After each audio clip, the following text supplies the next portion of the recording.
Hi everyone! So thank you for joining me today. Today I really want to show you my washi tape collection from Funky Fossil Designs, and also a great way of using washi tape with stencils. Something that Funky Fossil Designs also are really known for is their stencils. So I've got a really great technique and I just want to share it with you. So let's get into the video. So I've got a piece of cardstock that's 5.5 inches squared. And I'm going to use the geometric giraffe stencil from Funky Fossil Designs. I've also got it on my cutting mat just because it makes it a little bit easier with the blade. And I'm just going to line up the stencil on my cardstock. Now you need a stencil that's got a good aperture. Anything with too much small detail will be too difficult for this technique. So I'm just using this one. I'm going to use the Kaleidoscope washi tape from Funky Fossil Designs. This comes as a set of 5 and it's a really great price on the website. You can also get some of the rolls in a smaller selection as well. So I'm just going to tack my stencil in place first of all. And then all you do is get strips of washi tape and line them up over the apertures in the stencil. So this washi tape is quite wide, so I'm just tearing it and I'm just going to place it over all of those holes on the stencil. And as you do this, it's a really good idea to press the washi tape into the aperture in the stencil, just so that you get a really good connection between the stencil and the cardstock, and so that you can see it, so it's easier to know where to cut. And obviously washi tape is slightly translucent, so you will be able to see it, but it just makes it a little bit easier to cut through when the washi tape is firmly pushed onto the paper. And all I'm doing is just taking different strips of different washi tapes, layering them over. As you can see, it doesn't matter if some of the strips overlap others. You just want to cover the whole stencil opening. So now that that's all covered, I'm just giving it a nice press down and I'm going to get my craft knife. And all you do is go through the stencil apertures, as you can see there, and carefully go round with your craft knife. Now, you don't want to press too hard, because you don't want to obviously cut through your stencil, and you don't really want to cut through the cardstock underneath. Obviously you might do some of it, as you'll see later on. I have cut through a little bit on mine, but it doesn't matter. You just want to gently cut round the washi tape in the shapes and just go round carefully.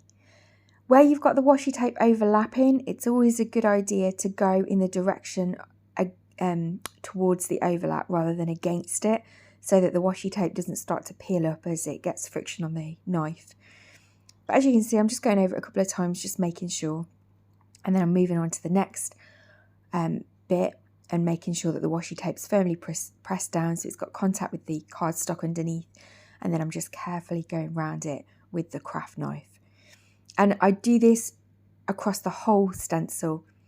As you get through a bigger section of it, you can peel the stencil up slightly and just check that the bits you've cut through have been cut through properly and are making good contact with the card.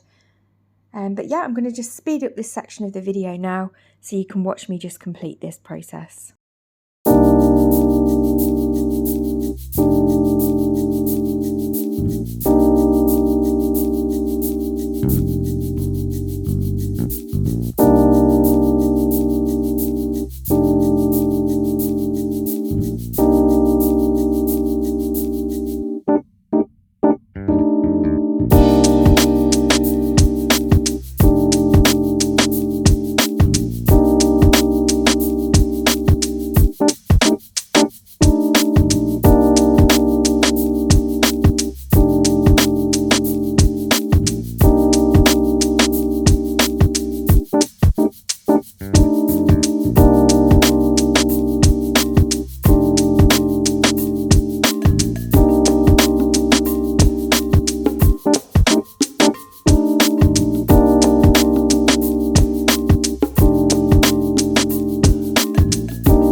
stencil off and you're left with this gorgeous image.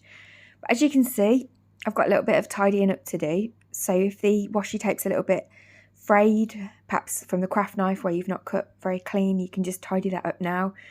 There's also a couple of sections that I've missed, just above the right eye and the nostrils. And so what I'm going to do is I'm going to peel off the washi tape from the stencil, clean that up, and then use some of those scraps to just place the stencil back over the image and cut those sections again. And that's the great thing about this. If you've perhaps not happy with the way the pattern looks, or you realise you've missed a section, or perhaps you cut through a section by mistake and you just need to replace it, because the washi tape is overall low tack, you can just peel it off, reposition it, perhaps peel off the section on the cardstock and just do that section again. So it's a really forgiving technique. And as you can see, it's really easy just to patch up those areas. So I'll just finish off the last one in the bottom left, and there you go, there's the finished giraffe. So let's turn it into a card. And so here's the finished card. So all I've done is added a sentiment, which is from an older Funky Fossil stamp set, and matted it on a layer of the Kaleidoscope cardstock, Kaleidoscope paper pad from Funky Fossil Designs, and added a black matte layer. And I just think it gives such a lovely effect using the stencil this way. So I'm just going to show you a couple of other samples that I've made using that technique. One of which was using the home bundle. So the home stencil, I've just ink blended through the stencil in the background. I've then used the washi tape through the house stencil and cut that out and added a sentiment. I just think that makes a really lovely, lovely card. Then I've used the mason jar stencil and the twin bloom stamp set for the flowers. And again, I've just used the washi through the stencil. And again, I just think it gives a really lovely effect. Here's another one using the mixed media vibes from Kim Dello, from Dello Designs for Funky Fossil. And again, same technique, just using the stencil, the washi tape and the coordinating paper pad to finish that card. And then I had a little go with a mixed media style one. So this was using the seahorse stencil. But again, the principle's there. This isn't my favourite card. I think it needed a little bit of work, but it was just the technique of using the washi tape. So yeah, there's lots of ideas, lots of versatility to using washi tape with stencils. And yeah, I just really hope that you've enjoyed this technique. And thank you so much for watching. Take care. Bye.